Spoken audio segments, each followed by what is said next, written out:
Hi, everyone. Welcome to Startup Genome's Candid Conversations format. For those of you who are joining for the first time, this format is to share a voice and shine a light on startup ecosystems everywhere. Today, I'm very pleased to be joined by Dr. Hossam Osman, Vice President of Egypt's IT Industry Development Agency. And due to the last couple of years and development that we've seen in the Middle East and North Africa, we'd really love to understand beyond our analysis in the Global Startup Ecosystem Report, what is going on in Egypt, what are some of the most exciting trends that we've seen, and therefore a very warm welcome to you, Dr. Osman. Thank you for joining us today. Thank you very much for having me. Great pleasure to be part of the global ecosystem for sure. Would you like to take a minute or two to briefly introduce ITIDA and your role within the organization?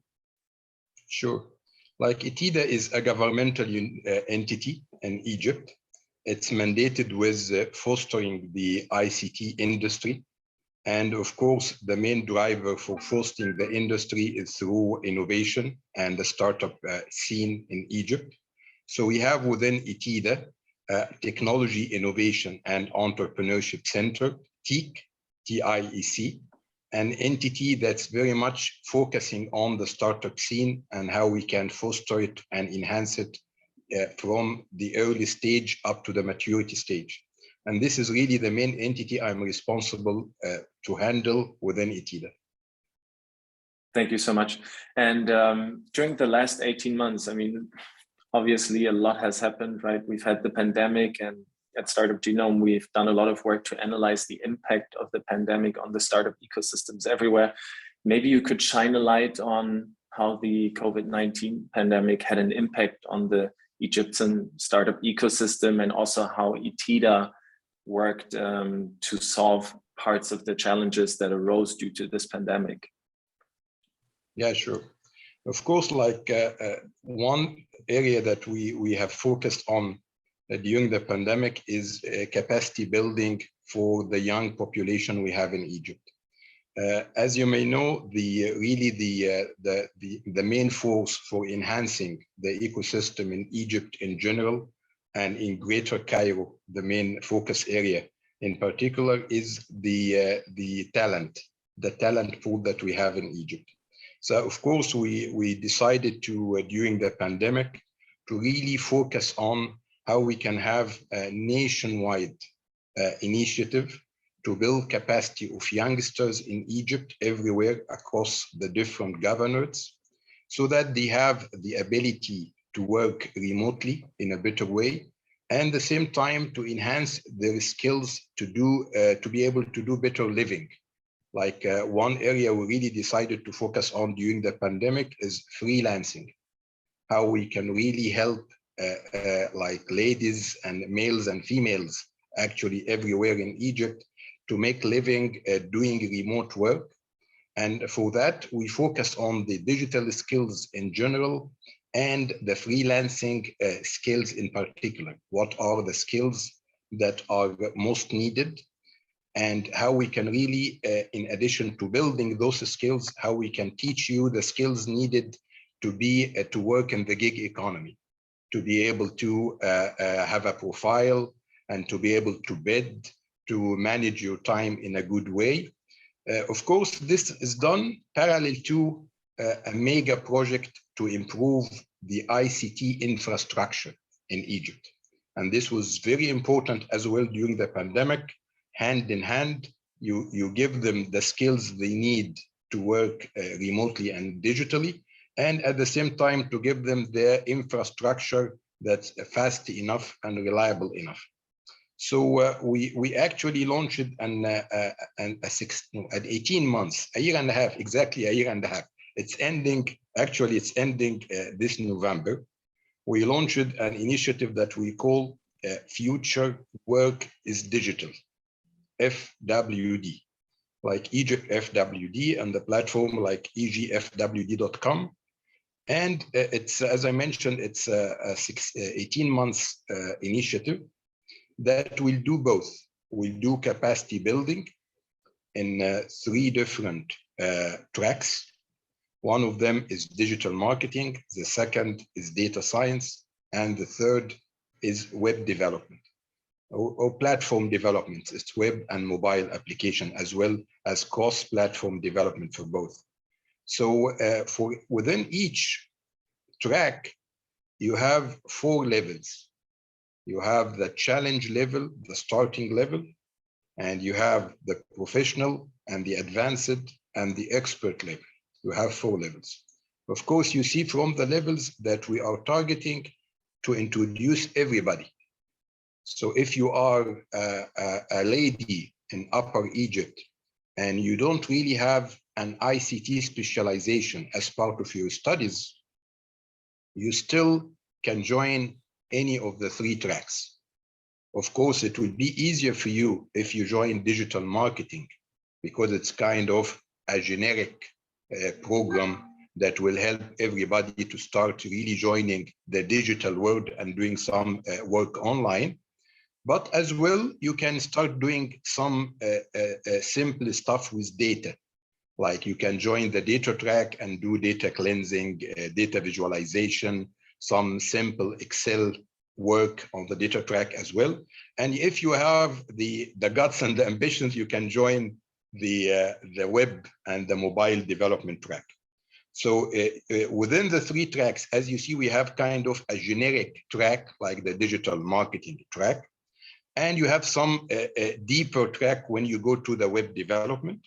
But once you have the 4 levels, again, you can start whether you have ICT specialization or not. So he or she anywhere across Egypt, it's a kind of a virtual university, online virtual university, that will help you really somehow master skills needed very much in general. And of course, within the pandemic, it is needed even much more. And let me here focus, maybe it will be useful to highlight that it's very important in that case is to somehow, I'm not talking about traditional capacity building or traditional learning. We selected a technology provider that's known to be project-based. And this is very important. It's not course-based. You don't really take, if it's a 2 months or 3 months program, you don't take courses, but rather you do projects. And this is very important. I hope I emphasize it enough. It's project-based. So from day 0, you have a repository on GitHub, and you have your own profile, and you are building a CV. And this is extremely important, that it's a project-based, so you pass from one stage to the other based on a project that you implement, a practical real-world project that you need to complete successfully. And that's how you move from one level to the other. And you have, of course, the option, once you finish the professional level, to go to the advanced, to go to the expert level, and to complete all the tracks in sequence. And meanwhile, in parallel, as I mentioned, we connect you with popular freelancing platforms like Upwork and freelancer.com and Guru and others, for you to have a profile and start bidding and start working. This for us was very useful, because now during the pandemic, you need to keep them learning, to keep them busy, to keep them making a better living for themselves, even if they are anywhere in Upper Egypt, in different governments, border governments away from the capital. So that's why we really were very keen to assess what we are doing with them. So we used to measure how many gigs they get, whether they got successful gigs and completed successful gigs or not, like some sort of estimating the annual earning they're making. So during this, so far up to now, we have like something like, let me say, talking about something like 140,000 Egyptians. Like, remember, please, that Egypt is over 100 million population. Yeah, exactly. When you need to make an impact, you need numbers. You don't talk about thousands or 10,000s as in different places, but you talk about hundreds of thousands. So so far we have trained like over 140,000. We have over 80,000 graduates. And one important part here that they have international certificate. Like they not only have a practical GitHub profile, but as well they have an international certificate so that they make their positioning even much better. So we have over 80,000, and if I remember right, as per our last assessment, they are close to 130 million US dollar annual earning. Add-on annual earning from freelancing. So this for us, or Egypt FWD, or Egypt Future Work is Digital, is really a key initiative that we have seen it very successful and very impactful during the pandemic. And let me also, like maybe I add a little bit some more info for this to be more impactful. Mark, let me highlight that it's very useful as well to augment it with some physical on-site activity, taking care, of course, of the pandemic situation. So we have augmented this with some study groups, starting to launch what we call a freelancing cafe in innovation hubs here and there across Egypt. To start doing in parallel some startup competitions, some business plan competitions, some courses about technology use cases. Like when you learn about blockchain, but you need to understand what is it useful for? What can I do with blockchain? Exactly. So we are focused as well on use cases for advanced emerging technologies, whether Internet of Things, cybersecurity, blockchain, different ones. It's very important that you really focus physically somehow, because you need some mentoring, direct interaction to teach he or she what to do with technology learned in Egypt FWD, and they can make a business, how they can make living out of freelancing. So augmenting the capacity building program with some on-site physical activity within innovation hubs across Egypt, I believe is very, very useful as well. Fascinating. It's really good to hear that you're working on the talent pillar, which is such an important cornerstone of any given startup ecosystem we're working with and we're looking at. I want to ask you, because oftentimes we see a difference between the general availability of talent and the access to talent for the startup entrepreneurs, right? Because oftentimes there is competition between some of the more established corporations and the startups in the ecosystem. Could you talk a little bit about this as a follow-on question?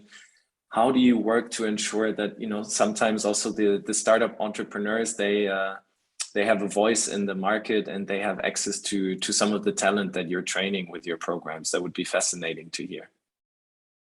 Yeah, first, it's good to mention that once you mention talent, of course, we have the startup genome methodology in mind while doing our own activities and initiatives, and we understand how you assess the talent. And we were glad that Cairo has come like among the top 15 global ecosystem when it comes to access to affordable talent. Right. So we understand that, and this, by the way, is very has an impact on how we plan. And this is something that's very important to highlight as well, because we understand that if you need to somehow avail talent at good competitive cost, you don't really have to focus on a certain area, but somehow expanding learning here and there. You know, of course, that in an area like capital of Egypt, Cairo, it's more expensive compared to Upper Egypt. Yeah. So if somehow you do a virtual university across Egypt as a whole, you somehow balance the cost and you ensure that you will be able to access good talent with good quality at affordable cost. for startups to be able to access. Certainly, we have some challenges because as well, we are facing in Egypt the issue of brain drain. That's for sure. And we have numbers, especially within ICT. We have some, like, you know, that Egypt is among like top 15 when it comes to offshoring and outsourcing as global services location, as per a recent report. So we have captive centers, we have offshoring centers in Egypt, and of course those centers are in critical need of talent. And we have many, of course, as similarly multinational and local companies competing with the startups on talent. In addition to the talent need, as I mentioned, in some regions around us, some neighborhoods and in Europe.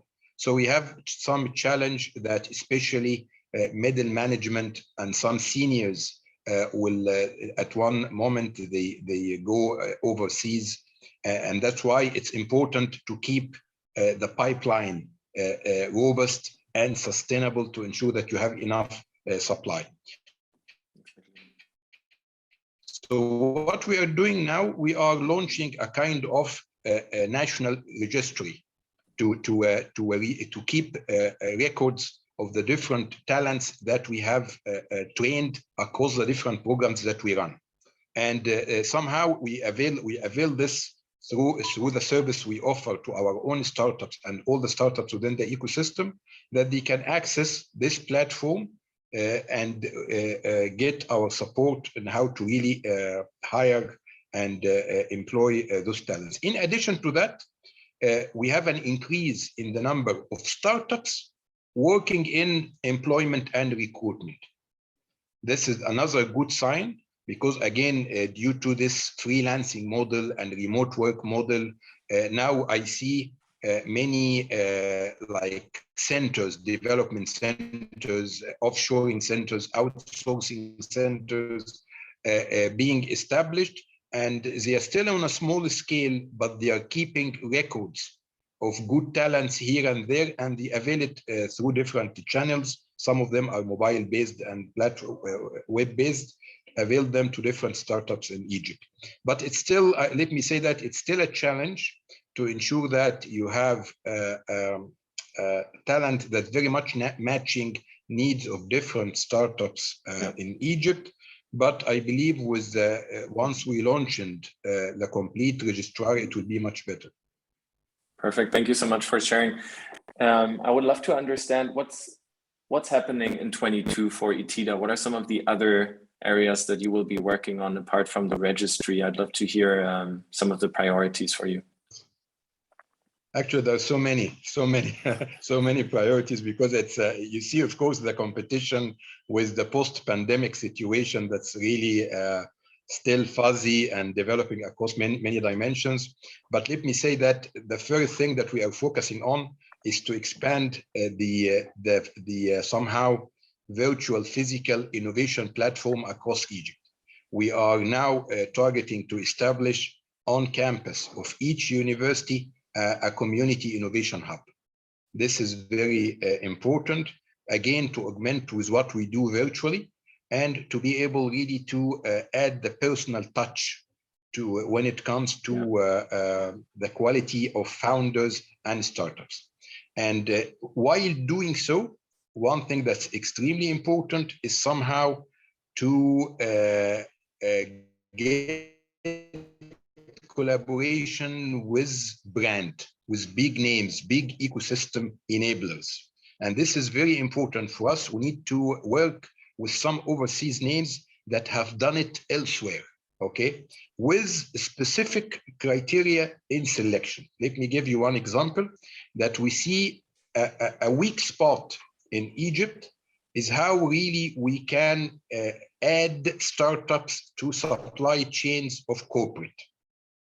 How we can do this, how we can have a platform where startups can work with corporate. This is a very big challenge. The same to access governmental contract. Again, another challenge. So you need a platform where really startups and businesses can meet. So once we did some research on that, and we decided to somehow agree and collaborate with Plug and Play. And now they will run one of our own hubs in Egypt, in a big hub that we have in Cairo. So we signed an agreement starting from like last month for them now to be hosted and localized in Egypt. Very prestigious name and very successful in so many places, to come and operate such a hub and provide, because that's the main business model, is to provide the platform where they connect corporate with the startups, because this is really the area that they are very successful at doing, and they have done it elsewhere. So as ecosystem enabler, they are very successful as well. What we are looking for, still another challenge area related to actually two aspects. One is to how to better train founders. Founders need somehow like to keep a robust pipeline and a sustainable supply. You need some focus on early stage startups when it comes to founders capacity building and boot camping startups. So again, we are in serious discussion now with another big Silicon Valley brand, working with them to somehow get them again on board to Egypt, so that they can manage another hub in Egypt, and they can address the challenge of founders education, hub manager education, and early stage startups boot camping. So working with big brand from overseas is a strategic step that we are keen to emphasize more in 2022. In addition, of course, to expanding, as I mentioned, across Egypt to have a big network where we can augment what we do virtually with what we can do physically on the hubs. Perfect, thank you. I mean, we cannot overemphasize the importance of global connectedness, right? We've seen that in our research, and we really emphasize the ability for the local ecosystem to connect with global peers, be it the founders, be it the investors, the accelerator leaders, but also, really everyone in the community, to understand what is happening in other ecosystems and what can we learn as we grow our companies, as we lead our investment funds, etc. So it's really good to hear that you're working to recruit and actively conversing with international brands that have been there and done that, right? Last but not least, Dr. Osman, I would love to hear, now that we have this global audience in front of us, are there any specific events and opportunities for people to connect with the Egyptian startup ecosystem in the next year? We'd love to hear about it. Yeah, of course. The nice thing is the big names I am like, whether we agreed with like Plug and Play or coming, they come with their own networks, and they have like a very good networks of startups and investors as well. So of course we plan to have with them a minimum of one like mega event every quarter, so that we can get them the like global or overseas startups interacting with our own. Simply, I mean, as you, of course, as everybody like can perceive, scaling is about globalization, and that's why any startup, as they say, like it needs to be born global from day zero. So it's very important for us to exchange experiences and the challenges, and that's why we have a plan to do like mega events, some international event activity. We invite, like we done a very big investment event, like maybe in March, last March. We are keen to do another one in coming maybe March or April. So we will have a mega event, and we are pleased, of course, to invite the whole Startup Genome Network to come to Egypt, and so that we can interact and engage for the benefit of the whole global ecosystem, for sure. Perfect. Thank you so much. We'll extend the invitation to our network. As I told you earlier, I met a few Egyptian entrepreneurs at the Web Summit just 2 weeks ago, and I also promised them that I would come over to get to know the Egyptian ecosystem a lot better during the next couple of months. Thank you so much, Dr. Osman. Have a good time. Thank you very much. Thank you very much, Mark. Thank you for these insights. Yeah, very fascinating conversation. Thank you so much for sharing all of these insights with our global audience. To our listeners, thank you so much for dialing in. Thank you for listening, and really hope to welcome back all of you next time for another round of Candid Conversations. Thank you so much, everyone. Thank you. Bye-bye. Goodbye.